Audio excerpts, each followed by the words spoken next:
చేసుకుంటూ ఇప్పుడు వెంకటేష్ నాయుడు అనే అతను గురించి చాలా మంది సెర్చ్ చేస్తున్నారు ఈ మధ్య. ఎప్పుడైతే లిక్కర్ కేసులో వెంకటేశ్వర నాయుడు ఈయనకు మన చెవిరెడ్డి భాస్కర్ రెడ్డి గారికి శిష్యుడు, లేకపోతే ఆయన క్లాస్మేట్, ఆయన స్నేహితుడు అని చెప్పి ఎప్పుడైతే పేరు బయట వచ్చిందో ఆ రోజు నుండి ఎక్కువ మంది సెర్చ్ చేస్తున్నారు. ఎవరు ఈ వెంకటేశ్వర నాయుడు, ఈయన ఏం చేస్తున్నాడు, ఎలా వాళ్ళకి అవినాభావ సంబంధం ఏర్పడింది అని. వయసులో చూస్తే చాలా డిఫరెన్స్ ఉంది భాస్కర్ రెడ్డి గారికి వెంకటేష్కి, కానీ వీళ్ళకి ఎలా క్లాస్మేట్ అయినాడా లేకపోతే ఎట్లా దగ్గర అయినాడు ఏమైనా. వయసులో చాలా డిఫరెన్స్ మీరే చెప్తారు, మళ్ళీ క్లాస్మేట్ ఎందుకు అవుతారండి? అంటే వాళ్ళు చెప్పారు నా క్లాస్మేట్ నాకు బాగా దగ్గర అని చెప్పి భాస్కర్ రెడ్డి గారు చెప్పారు కాబట్టి అందుకడు అంటున్నా.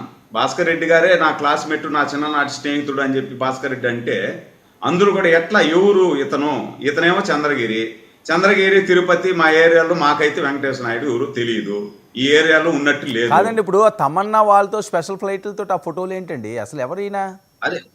అదే సార్, ఇప్పుడు ఈయన 2024 ఎన్నికల్లో అఫిడవిట్లో ఫైల్ చేసినప్పుడైతే ఆయనకు 4.5 లక్షల రూపాయలు వార్షిక ఆదాయం చూపించాడు. కానీ వెంటనే స్పెషల్ ఫ్లైట్ లేనిది, బుగ్గ కారు లేనిది, తమన్నా గారితో ఇలాంటి పెద్ద పెద్ద సెలబ్రిటీస్తో ఫోటోలు దిగడం చూస్తే నిన్న మొన్న అమౌంట్ సీజ్ చేశారు. సీజ్ చేస్తే అది 5 కోట్లు అని చెప్పి ఆయన నోట్తో ఆయన చెప్పారు. కానీ మా సాక్షి పేపర్ అయితే 30 కోట్లు అని చెప్పి సాక్షి పేపర్ చెప్పింది.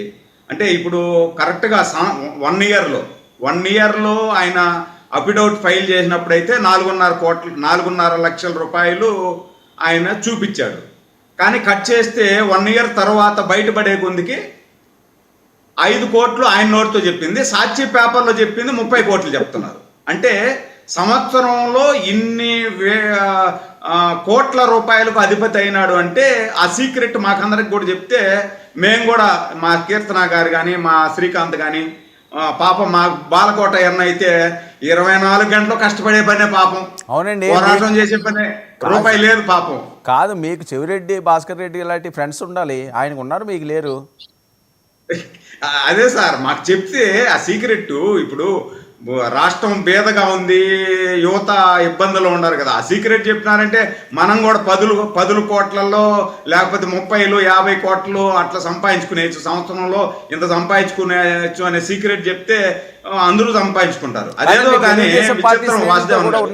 విచిత్రం అదేదో విచిత్రం కానీ వైసీపీలో ఉండే వాళ్ళు మాత్రమే సంవత్సరం తిరిగే కొందికి 100 కోట్లు, 1000 కోట్లు, 10 కోట్లు. సురేంద్ర నాయుడు గారు ఒక్క విషయం, ఇప్పుడు టీడీపీతో కూడా లింకులు ఉన్నాయి అని చెప్పి విపరీతంగా ఫోటోలు వైరల్ చేస్తున్నారు కదా. అదే ఇప్పుడు టీడీపీతో లింకులు ఉంటే టీడీపీతో ఏం చేశాడు అతను, ఏంది అనేది బయట పెట్టాలా. మేమైతే ఇప్పుడు లిక్కర్ కుంభకోణంలో అతను భాస్కర్ రెడ్డితో అనుగు శిష్యుడు, భాస్కర్ రెడ్డి తీసుకెళ్లి డైరెక్ట్గా జగన్మోహన్ రెడ్డి గారికి పరిచయం చేయడము, స్వయాన భాస్కర్ రెడ్డి గారే నా స్నేహితుడు అని చెప్పడము, ఇవన్నీ చూసాం మనం. టీడీపీతో సంబంధాలు ఉన్నాయి అంటే ఇప్పుడు నా ఫోటో కూడా పక్కన శ్రీకాంత్తో కూడా పెట్టి ఫోటో తీయచ్చు, లేదు జగన్మోహన్ రెడ్డి గారి పక్కన పెట్టి కూడా ఫోటో సృష్టించేయచ్చు. కానీ దీన్ని అసలు నిజాలు తేలాలి కదా.